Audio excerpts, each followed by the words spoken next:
শুভেচ্ছা। বাঙালিয়ানার প্রদোষের সংবাদে স্বাগত। শুরুতেই শুনে নিচ্ছি সংবাদ শিরোনাম।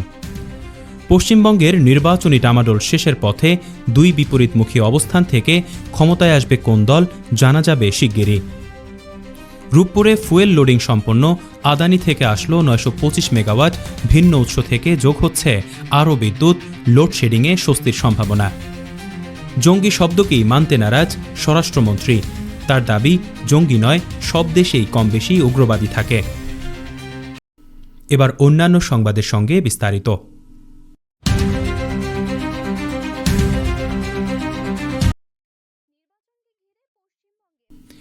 নির্বাচনকে ঘিরে পশ্চিমবঙ্গে ভারতীয় জনতা পার্টি বিজেপি কয়েক মাস প্রবল পরিশ্রম করেছে। এ সময় তারা উন্নয়নের প্রতিশ্রুতি দিয়েছে, আইনশৃঙ্খলা পরিস্থিতি মজবুত করার কথা বলেছে এবং একটি সুনির্দিষ্ট সাংস্কৃতিক অবস্থান নিয়েছে। বিজেপি প্রতিষ্ঠিত করতে চেয়েছে বাংলার মানুষ পরিবর্তন চায়। এ সময় বিজেপি জোর দিয়েছে নারী এবং তরুণদের নগদ অর্থ প্রদান, আরও শক্ত সীমান্ত কাটাতারি স্থাপন এবং একটি ইউনিফর্ম সিভিল কোড বা সার্বজনীন পরিবার আইনের প্রতি। প্রয়োজনে তারা কেন্দ্রীয় সংস্থাগুলোর সহায়তা নিয়েছে। কিন্তু শেষ পর্যন্ত একটি জিনিস স্পষ্ট, তারা পশ্চিমবঙ্গে জিততে চায়। তারা ভোটারদের স্পষ্ট করেছে, তারা যে জাতিগত বৈচিত্র্যে বিশ্বাস করে সেখানে স্থান পেতে গেলে আপনাকে অবশ্যই হিন্দু হতে হবে। অপরদিকে তৃণমূল কংগ্রেস রাজনীতি করেছে ঐক্যবদ্ধতার আহ্বান জানিয়ে। তাদের অভিযোগ, বিজেপি বাঙালিদের পরিচয় মুছে দিতে চায়। দলটি রাজ্যে ক্ষমতায় এলে বিহারের পথ অনুসরণ করে পশ্চিমবঙ্গেও মাছ মাংস নিষিদ্ধ করবে, আঘাত আসবে বাংলা ভাষার উপর। ধর্মের পরিচয়ে বিভেদ হবে সর্বোচ্চ পর্যায়ে। নির্বাচনের প্রচারণা শেষ। 29 তারিখে সর্বশেষ ধাপে ভোট গ্রহণ হবে। এরপর সব ইভিএম সিল্ড হয়ে যাবে। 4 মে জানা যাবে বাংলাদেশের প্রতিবেশী রাজ্যটিতে ক্ষমতায় আসছে কে। জাতি আর ধর্মের রাজনীতি করা বিজেপি না পশ্চিমবঙ্গের নিজের দল তৃণমূল। রাজ্যটিতে কোন স্লোগান আবার উঠবে, জয় বাংলা নাকি জয় শ্রীরাম?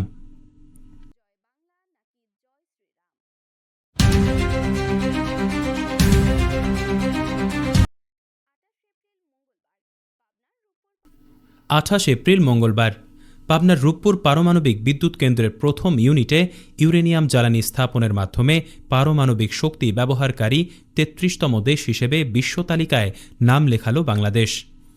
1200 মেগাওয়াট ক্ষমতার দুটি ইউনিট থেকে দেশের মোট চাহিদার 10 থেকে 12% বিদ্যুৎ সরবরাহ করা হবে, যার পরীক্ষামূলক উৎপাদন শুরু হতে পারে আগামী আগস্টে। দেশের ইতিহাসে সবচেয়ে বড় একক প্রকল্প রূপপুর পারমাণবিক বিদ্যুৎ কেন্দ্র। রূপপুর পারমাণবিক বিদ্যুৎ কেন্দ্র প্রকল্প বাস্তবায়ন করছে বিজ্ঞান ও প্রযুক্তি মন্ত্রণালয়ের আওতাধীন পরমাণু শক্তি কমিশন।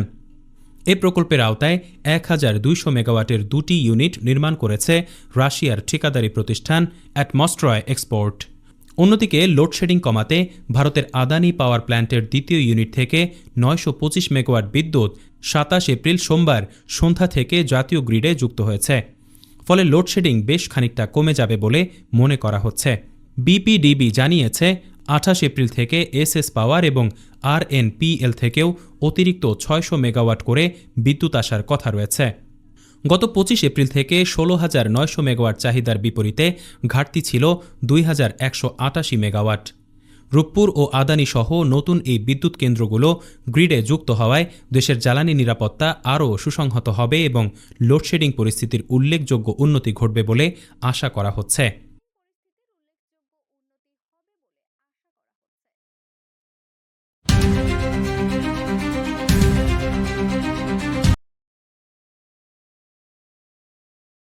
দেশে জঙ্গিবাদী তৎপরতা নিয়ে প্রশ্নের জবাবে স্বরাষ্ট্রমন্ত্রী সালাউদ্দিন আহমদ বলেছেন, তিনি ওই শব্দকে রিকগনাইজ করেন না। তবে কিছু উগ্রপন্থী গোষ্ঠী রয়েছে। সব দেশেই এই ধরনের গোষ্ঠী সক্রিয় থাকে। 28 এপ্রিল মঙ্গলবার রাজধানীর আগারগাঁওয়ে কোস্টগার্ডের প্রতিষ্ঠাবার্ষিকীর অনুষ্ঠানে এক সাংবাদিকের প্রশ্নের জবাবে এই কথা বলেন তিনি। এক সাংবাদিকের প্রশ্নের জবাবে স্বরাষ্ট্রমন্ত্রী বলেন, এরকম কোনো তৎপরতা নেই। কিছু এক্সট্রিমিস্ট গ্রুপ থাকে, পৃথিবীর সব দেশে এরকম অ্যাক্টিভ থাকে। আগে সেই শব্দটা উচ্চারিত হতো ফেসিবাদী আমলের সময়। তারা নিজস্ব রাজনৈতিক ফায়দা হাসিলের জন্য এগুলোকে হাতিয়ার এর আগে গত বৃহস্পতিবার পুলিশ সদর দপ্তর থেকে পাঠানো এক সতর্ক বার্তায় বলা হয়, নিষিদ্ধ ঘোষিত একটি উগ্রবাদী সংগঠনের সদস্যরা জাতীয় সংসদ ভবন সহ দেশের গুরুত্বপূর্ণ স্থাপনায় হামলা চালাতে পারে।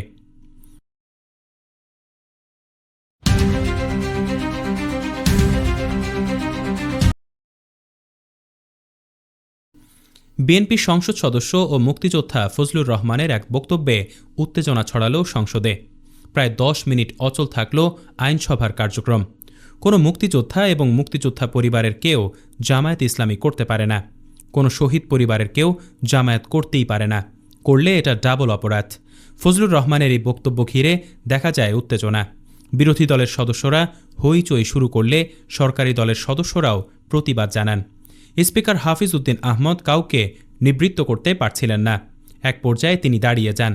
ফজলুর রহমান বলেন, আমি বলবো এই কথাটা বলাই অন্যায়, কারণ মুক্তিযুদ্ধের সঙ্গে 5 আগস্টের সঙ্গে তুলনা করা হচ্ছে প্রশান্ত মহাসাগরের সঙ্গে কুয়ার তুলনা করা। তিনি বিরোধী দলের উদ্দেশ্যে বলেন, তারা বলেছিল কোনো মুক্তিযুদ্ধ হয় নাই। সেদিন মুক্তিযোদ্ধা হিসেবে আমি বলেছিলাম, এই আলবদরের বাচ্চারা, এখনও কিন্তু ফজলুর রহমান জীবিত আছে। মুক্তিযুদ্ধ হয়েছে, মুক্তিযুদ্ধই সত্য। 30 লক্ষ মানুষ জীবন দিয়েছে, এটাও সত্য। আমরা সেদিন তাদের সঙ্গে যুদ্ধ করেছিলাম।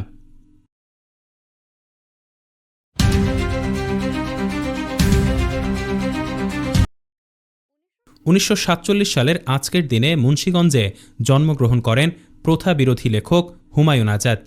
বাংলা সাহিত্যে অবদান রাখা এই লেখক ও ভাষাবিদকে নিয়ে বাঙালিয়ানার বিশেষ প্রতিবেদন দেখতে ক্লিক করুন আই বাটনে।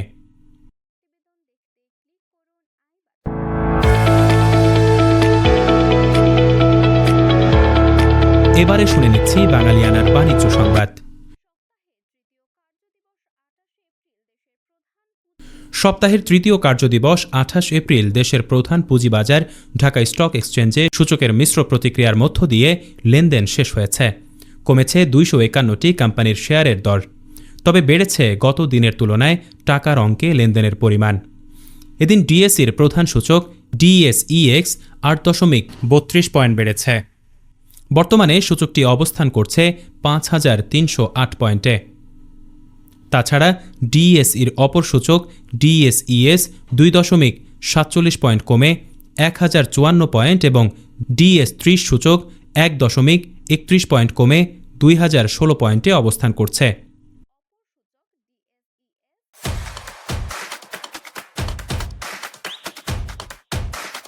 এবারে শুনে নিচ্ছি বাঙালিয়ানার ক্রীড়া সংবাদ।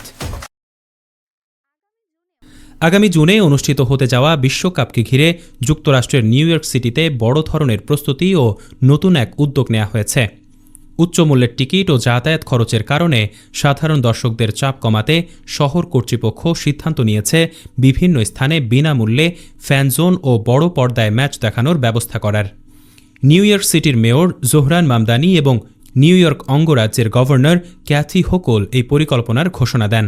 তাদের মতে বিশ্বকাপ যেন সবাই উপভোগ করতে পারে, তার জন্য অতিরিক্ত খরচের বোঝা কমানো জরুরি। বাঙালিয়ানার প্রদোষের সংবাদ শেষ হল। ধন্যবাদ।